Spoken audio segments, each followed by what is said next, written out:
The city bus screeched to a stop, brakes hissing out a tired sigh.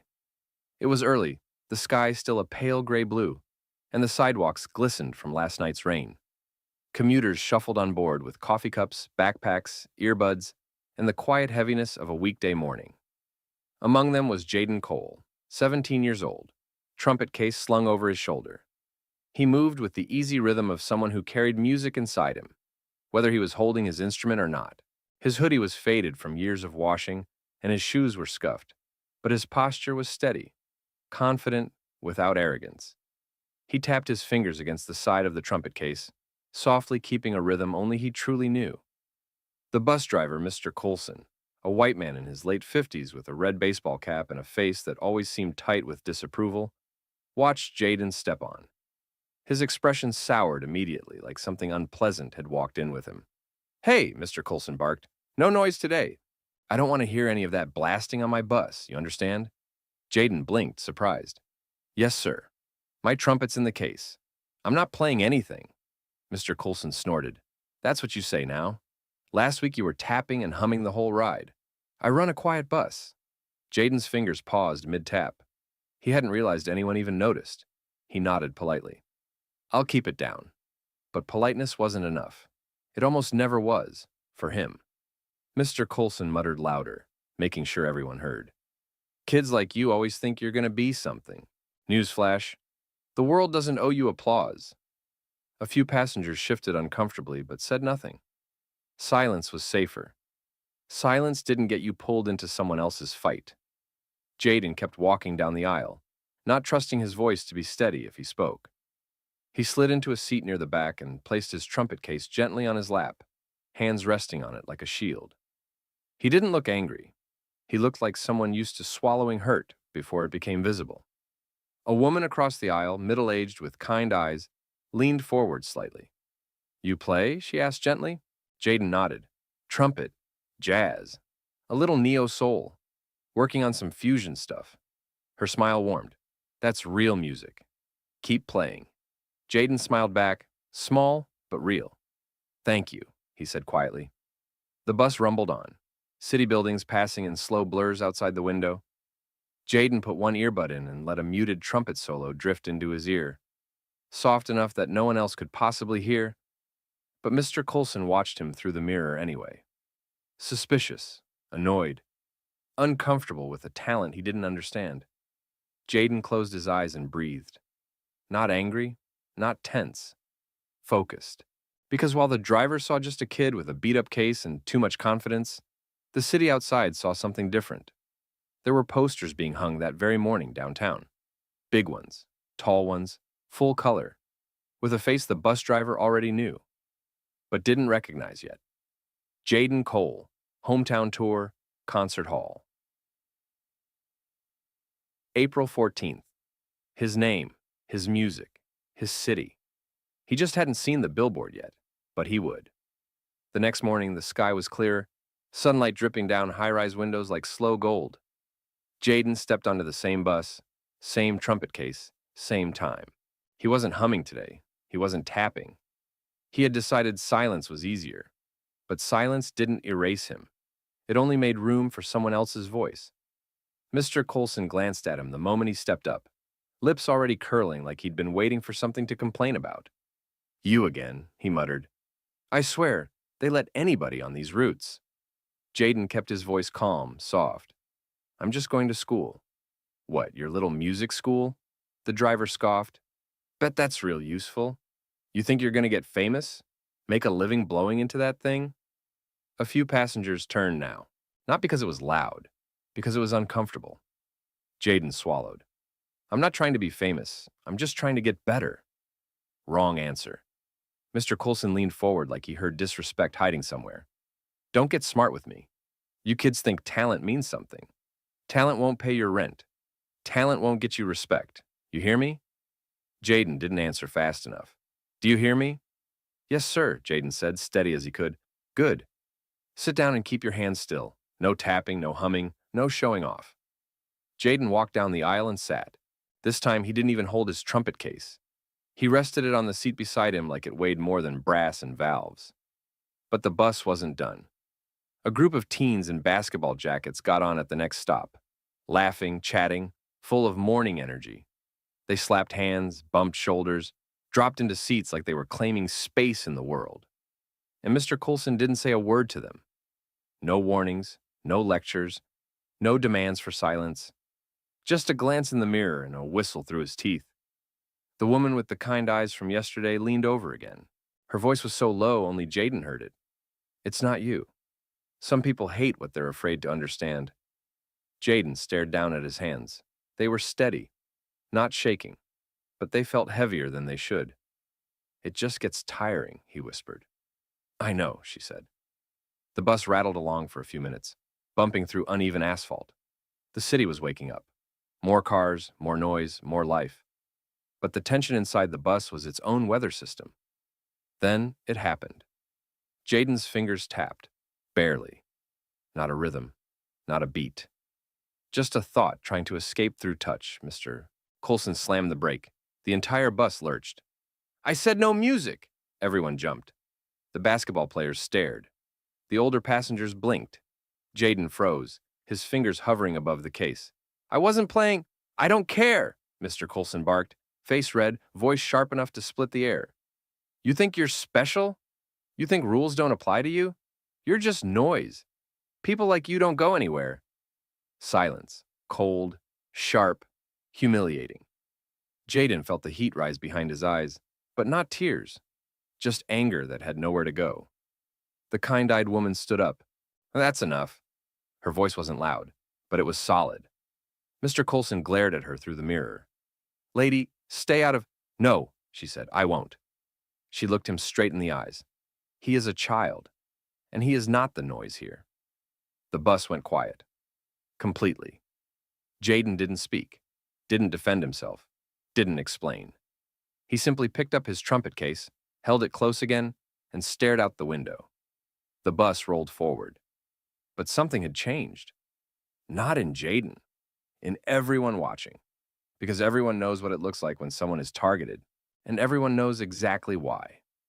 The city skyline rose ahead, bright and impossible, and full of futures. And somewhere downtown, workers were tightening the last bolts on a giant billboard. Jaden's face smiling out over traffic where no one could ignore him. Not even Mr. Coulson. Not for much longer. That Friday afternoon, school let out early. Students spilled into the city like bright little rivers, flowing toward basketball courts, corner stores, bus stops, and home. Jaden walked with his trumpet case in one hand, hoodie pulled up, earbud in only one ear, so the world could still get in. He did not feel defeated, but he did feel tired. There's a difference. He took the same bus route home, always the same bus, same seat, same driver. Routine was safer that way, predictable, contained. When he stepped onto the bus, Mr. Coulson didn't bark this time. He didn't need to. He gave Jaden a look that said he was waiting, for noise, for movement, for anything he could weaponize. Jaden sat quietly. No tapping, no humming, no rhythm, just breath. But the city itself was loud that day. People chattering on sidewalks, street vendors calling prices, cars honking in bursts of impatience. The world buzzed with weekend energy. And then the bus rounded the corner into downtown. Conversation petered out around him. Because there it was. A massive billboard, towering over the traffic circle like a beacon of sound in a world of concrete. Jaden Cole, Live in Concert Hometown Tour. April 14th. A picture of Jaden holding his trumpet. Confident, glowing in stage light, expression focused and strong. Not the quiet kid on the bus. Not the kid people told to shrink. A musician, an artist, a rising name. The basketball players who had laughed in the back earlier sat up straight. Bro, that's him. That's you? No way. Dude, that's actually you. Jaden didn't smile. He didn't need to. He just nodded once. The kind-eyed woman in the aisle smiled softly like she'd known all along. And Mr. Coulson? He went pale. His eyes locked on the billboard and then flicked back to Jaden in the rearview mirror, and for the first time, not with irritation, with disbelief. He stammered. You You're that kid? Jaden looked up. Not angry, not triumphant. Just steady. Yes, he said, I am. Mr. Coulson's jaw worked, trying to form something, apology, pride, denial. He didn't even know which. His voice came out thin. Why didn't you say anything? Jaden held his trumpet case gently, like something sacred. Would you have listened? The bus went silent. Completely. Because everyone knew the answer. Even Mr. Coulson. He gripped the wheel, staring straight ahead, face hot with shame. The kind-eyed woman placed a hand on Jaden's shoulder, not to comfort him, but to honor him. Keep playing, she said. The world needs what you have. Jaden nodded. Outside the window, the billboard stood tall. Huge, bright, impossible to look past. A message painted across the city skyline. He was never the noise. He was the music. The concert hall lights glowed warm against the evening sky, illuminating the line of people stretching around the block. Some wore jackets too light for the chill. Others wrapped scarves tight, but everyone buzzed with anticipation. The marquee above the doors shimmered in gold. Jaden Cole, hometown. Live inside, the lobby hummed with the sound of conversation, camera shutters, and the soft clink of champagne glasses. Posters of Jaden's face lined the walls, confident, focused, trumpet angled like a promise. Backstage, Jaden stood quietly with his instrument resting in his hands. He exhaled slowly, like he was releasing the weight of every early bus ride, every dismissed talent, every swallowed insult. His fingers tapped gently along the trumpet. No rhythm this time, just breath. He wasn't nervous. He was ready. The stage manager peeked in. 2 minutes, Jaden. He nodded. Out in the auditorium, one seat near the aisle remained awkwardly occupied by a man who looked like he didn't understand why he was there. Mr. Coulson. Red baseball cap removed, hands folded, posture uneasy. Like someone who had walked into a memory he didn't recognize. He hadn't been invited. He had seen the billboard again that morning and bought the only ticket left. He didn't know if it was guilt or curiosity that brought him. But he came. The house lights dimmed. Applause rose like a wave. Jaden stepped into the spotlight. He didn't speak, didn't explain, didn't justify. He lifted the trumpet to his lips. The first note slid into the room like warm honey, thick, golden, whole. The sound wrapped itself around the crowd, slow at first, then swelling into something full and bright. The melody wasn't flashy, it was intentional, as though he was telling a story one breath at a time. People leaned forward. They didn't just hear him, they felt him. Each note carried the quiet mornings on the bus, the lectures, the humiliation, the resilience, the dream that didn't ask for permission to exist. Jaden closed his eyes. He didn't need to see the audience to reach them. He already was. From his seat, Mr. Coulson's chest tightened. Not with discomfort this time, but with something unfamiliar. Recognition. The kid he tried to silence had never been loud. He had been becoming. When the final note faded, the audience rose in a standing ovation. Not explosive or frantic, but powerful, unified. Jaden lowered his trumpet and bowed once. Then he stepped off stage. As the crowd moved toward the exits, Mr. Coulson stayed seated. He waited. Jaden eventually came back into the lobby, swarmed by friends, peers, musicians, teachers, smiles all around him. He handled the praise the same way he handled insults, calm, steady, human. And then he saw Mr. Coulson. Their eyes met. The crowd faded a little. The bus driver swallowed, words thick in his throat. I was wrong, he managed. The sentence shook. I treated you like noise. I didn't see you. Jaden didn't smile, didn't soften, didn't lift or lower himself. He simply nodded. You see me now. Not a question. A truth. Mr. Coulson's eyes glistened just slightly. Yes, he said, I do. Jaden didn't offer forgiveness, because forgiveness wasn't owed like change in a transaction. Instead, he offered something more meaningful. Closure. Take care, he said. And he walked away, toward laughter, toward music, toward everything waiting for him. Because Jaden was never defined by who tried to limit him. He was defined by the sound he carried inside him, and the whole city was finally listening. The next morning, the city felt different. Maybe nothing had changed physically. The same storefronts opened their doors, the same bakery smell drifted through downtown, the same buses followed their routes. But there was a subtle shift in the air, like the echo of last night's music still floated between the buildings. Jaden woke up late, trumpet case leaning against his bedside table, a small bouquet of flowers from fans sitting in a glass of tap water. His phone buzzed nonstop with messages. You were incredible. Your sound is unreal. Thank you for last night. He read them slowly, absorbing them, not chasing them. He dressed simply, hoodie and sneakers, same as always. Fame wasn't the point. Music was. Outside, he walked to the bus stop, not avoiding it, not reclaiming it, just living. The bus pulled up with a sigh of brakes. Not the same driver.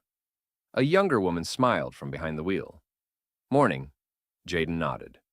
Morning. He took a seat near the back. No whispers this time, no stares, just quiet recognition. The kind that isn't forced or awkward, just real. A few passengers looked up, smiled in simple acknowledgement, then returned to their day. People didn't look through him anymore. They looked at him. The route curved into downtown again, and there it was, the Billboard, bright against a clean blue sky. His face above the city, trumpet in hand, like a promise still unfolding. But today he noticed someone standing beneath it. Mr. Coulson. No hat, no uniform. Just a man looking up, hands in his pockets, shoulders softer than before. Not chasing attention, not waiting for anyone to see him. Just thinking. Jaden stayed seated on the bus. He didn't wave. He didn't walk out. They didn't need another conversation. They had already had the only one that mattered. Growth doesn't always announce itself. Sometimes it simply appears in how a person stands. The bus pulled away. Jaden leaned back in his seat, trumpet case resting beside him. Not heavy anymore, just present, like another part of himself. He tapped his fingers softly on the case. Not to practice, not to prove anything. Just because music lived there. And this time, no one told him to stop. No one rolled their eyes. No one flinched at the joy in the sound. A kid across the aisle smiled. Are you the guy from the Billboard? Jaden nodded, gentle. Yeah, that's me. The kid's eyes lit up. Can I learn to play like that someday? Jaden didn't hesitate. You already can. You just have to start. The bus rattled forward. The city outside was wide and bright, and Jaden rode into it. Not as noise, not as someone who had to shrink to fit the room, but as music that the world finally made space to hear. A week later, the city was still humming with Jaden's performance. Video clips circulated online, warm trumpet tones drifting across social feeds, comments full of fire emojis, surprised classmates, proud neighbors, old jazz heads who recognized skill when they heard it. But Jaden stayed the same. Morning practice, afternoon rehearsals, late night composing with a notebook full of scribbled melodies. He wasn't chasing fame. He was building craft. One afternoon, as he was finishing a set in the small community music studio he practiced in, the door opened and the owner, Ms. Rivers, stepped in holding her phone, her expression somewhere between shock and pride. Jaden, she said, steady but excited, you need to hear this. She tapped the screen and held it out. A voicemail. Hello, this message is for Jaden Cole. My name is Marcus Vance. I'm the tour manager for the Blue Ember International Jazz Collective. We heard your performance from your hometown concert. We'd like to discuss bringing you on as featured soloist for our summer tour. Call back when you can. Jaden stared. Not in disbelief. In stillness. Like someone who had worked for this moment quietly, privately, without asking for permission. Ms. Rivers grinned. Kid, that's global. That's real stages. Real audiences. Jaden exhaled slowly, the way musicians do right before an important downbeat. I'll call him, he said. Not with panic, not with ego, with readiness. He packed his trumpet and headed out into the evening. The air was warm, streetlights flickering on, the city glowing like a stage waiting for the next note. At the bus stop, he sat. Same route, same schedule, same rhythm of life. People still recognized him now, but it wasn't loud or invasive. Some nodded, some smiled, some just looked proud, the way strangers sometimes are when they witness someone from their city rise. The bus arrived, and when the doors opened, Mr. Coulson was back behind the wheel. Not stiff, not angry, not defensive, just a man. His eyes flicked to Jaden. No fear, no superiority, no guilt clawing for explanation. Just recognition, a quiet one. Jaden stepped on. Mr. Coulson spoke first, voice low but steady. "I heard the recording," he said. "You're good. Not just good, really good." Jaden nodded once. "Thank you." A pause, the kind that holds something human inside it. "I know I can't undo how I treated you," Mr. Coulson said, "but I'm trying to understand. I'm learning. I just wanted you to know that. No excuses, no self-defense, no begging, just honesty." Jaden looked at him, not as the man who tried to belittle him, but as someone who was finally listening. "That matters," Jaden said, and it did. Because not every apology needs to be dramatic. Some just need to be true. Jaden took his seat. The bus rolled on. City lights flickered against the windows like applause that never needed sound. As the bus passed the billboard again, Jaden didn't look up this time. He didn't need to. His future was no longer something hung on a wall. It was something he was walking toward, note by note, breath by breath. He rested his hand on the trumpet case beside him. Not heavy, not burdened, just home.